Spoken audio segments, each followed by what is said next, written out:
Welcome, I'm Amandra Bhatt. और मैं हूँ Charu Kartikeya. Freedom is a fantastic word. जी हाँ, आज़ादी जो हमारा जन्मसिद्ध अधिकार है। And yet sometimes we tend to take it for granted. पर आज से करीब 150 साल पहले आज़ादी एक ख्वाब ही थी, कम से कम हमारे देशवासियों के लिए। But some of our forefathers decided to fight for that freedom of India, which was taken away by the British. बिल्कुल मांद्रा, और फिर कई कुर्बानियों के बाद हमें आज के दिन आज़ादी मिली। So today is the time to celebrate and also to look back. आज़ादी अपने साथ कई सपने लाई और इन सपनों को हकीकत में तब्दील करना आसान नहीं था। Yes, Charu. My grandfather often tells me about this vision that our forefathers had of free India. बिल्कुल मांद्रा, आज़ादी के साथ कई चुनौतियां भी आई और इन चुनौतियों का सामना सब ने अपने अपने तरीके से किया। आज अपने इस कार्यक्रम के जरिए हम अपने दर्शकों को इन्हीं कुछ चुनौतियों की कहानियां बताएंगे। Charu, I've been born and brought up in Delhi, but not everyone was born here.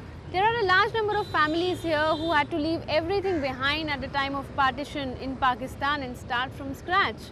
My colleague Natasha has been living in Delhi for the last 8 years and she's very impressed with the enterprise of these Punjabi landlords.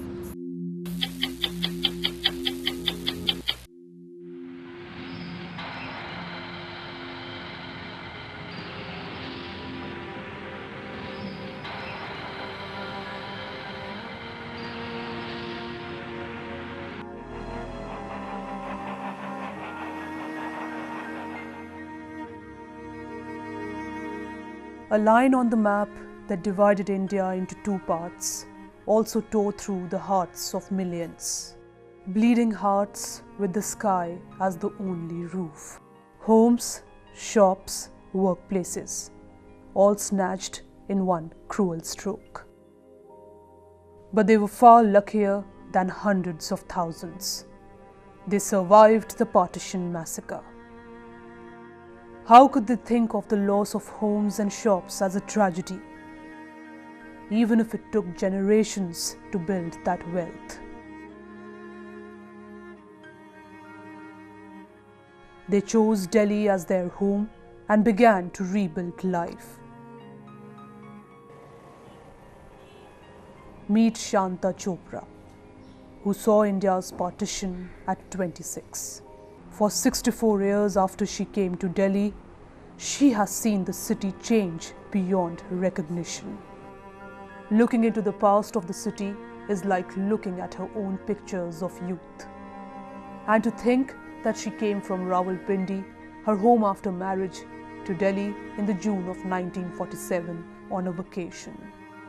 We were very happy in Pakistan and we never thought that we would never be able to go back there.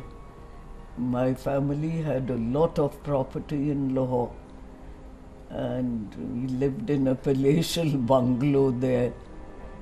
The grand old lady of 90 loves spending time with her daughter and grandson. She misses Lahore and her old house where she lived before marriage. With just this boundary wall, they haven't changed the house at all. She struggles with a spine problem and in the past few months has begun spending most of her days in bed. Politically alert, she can be heard discussing the nitty-gritty of hot issues. Congress end illegal mining in Karnataka. When young, she had a fondness for paint and brush. Coming from a well-to-do family, all of whom shifted to India after partition, she has seen too much to hang on to personal pain. Her face is a picture of calmness that comes with acceptance, though her eyes light up when she speaks about the past. Before leaving, the Britishers made such a mess of the country. If they hadn't divided the country, they wanted to make sure that Hindus and Muslims would never be able to live together again like they used to. We never felt that we were different. Her 60-year-old academician daughter, Madhu, recently went back to the house in Rawalpindi where she was born. She was just 8 months old at the time of partition. Personally, I experienced partition when I was 60. That's when I went back to Rawalpindi. And as luck would have it, I found the house where I was born, and that house is exactly as it was when my parents left it, except that it was a big house, as a lot of railway houses were at that time. And 60 years later, all that had been done to the house is that a wall had been built between two portions to divide the house into two portions. I was going back, and then suddenly I realized that it must have been down this drive that my parents carried me out as a little child, as a baby, and that it is down this drive that we left our home. And I think that's the first time I experienced partition. Madhu proudly shows us the birth certificate she managed to get at 60. She says, at a time when everyone talks about regional identity, she's at a loss because she has no roots. Perhaps to make up, she keeps some trinkets they got from Pakistan very safely. We don't really talk of independence, we talk of partition. So I think this is the earliest memories I have is what I heard. Lahore as this constant presence, this violence, all being done in the name of religion, and this idea that yes, you know, we had got rid of the British, but we had lost a very significant part of ourselves. And my grandmother in particular, I'll never forget, she always used to say that ever since we left Pakistan, I can't eat.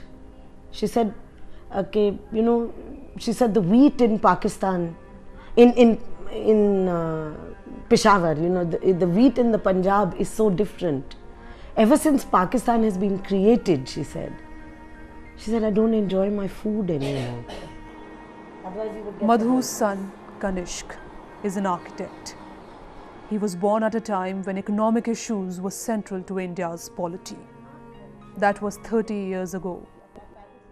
Born and brought up in Delhi, Kanishk, like most young urban Indians, moves easily between the traditional and the modern.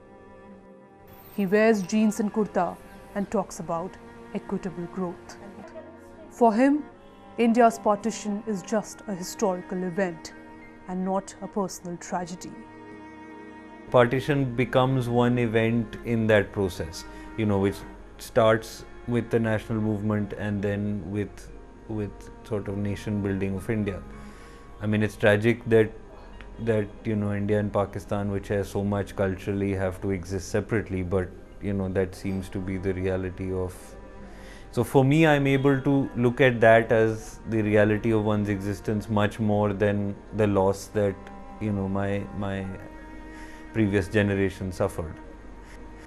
The new generation predictably cannot relate to the times gone by and all that went with the times. Kanishk has dreams for India and wants to make a difference. We can bring about a more equitable system where you know, people's aspirations are being met without necessarily having to trample on others. Their experiences echo modern India's three ages: the joy and pain of independence, the era of stifling socialism, and the current burst of growth and optimism. It is through the Chopra's personal history that we get glimpses into how far India has come and how far its people wish it to go. So this is the story of these gritty souls who turned their personal tragedies into triumph for the whole nation. They could easily have been vanquished, but they turned out to be victors.